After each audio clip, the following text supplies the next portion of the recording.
see you come in. I was just pretending to drive this tractor that doesn't work.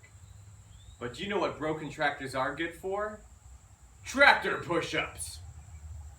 You know, for today, in terms of calling out who I would like to call out to do their 22 push-ups, I want to talk about something a little serious. Sexism!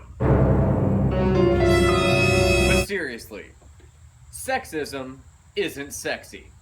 Now, in all of these videos that I've seen, I haven't seen anyone call out a lady.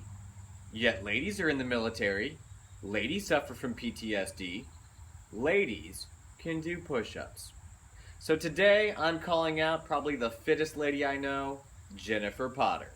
Let's see those push-ups. For now, tractor push-ups!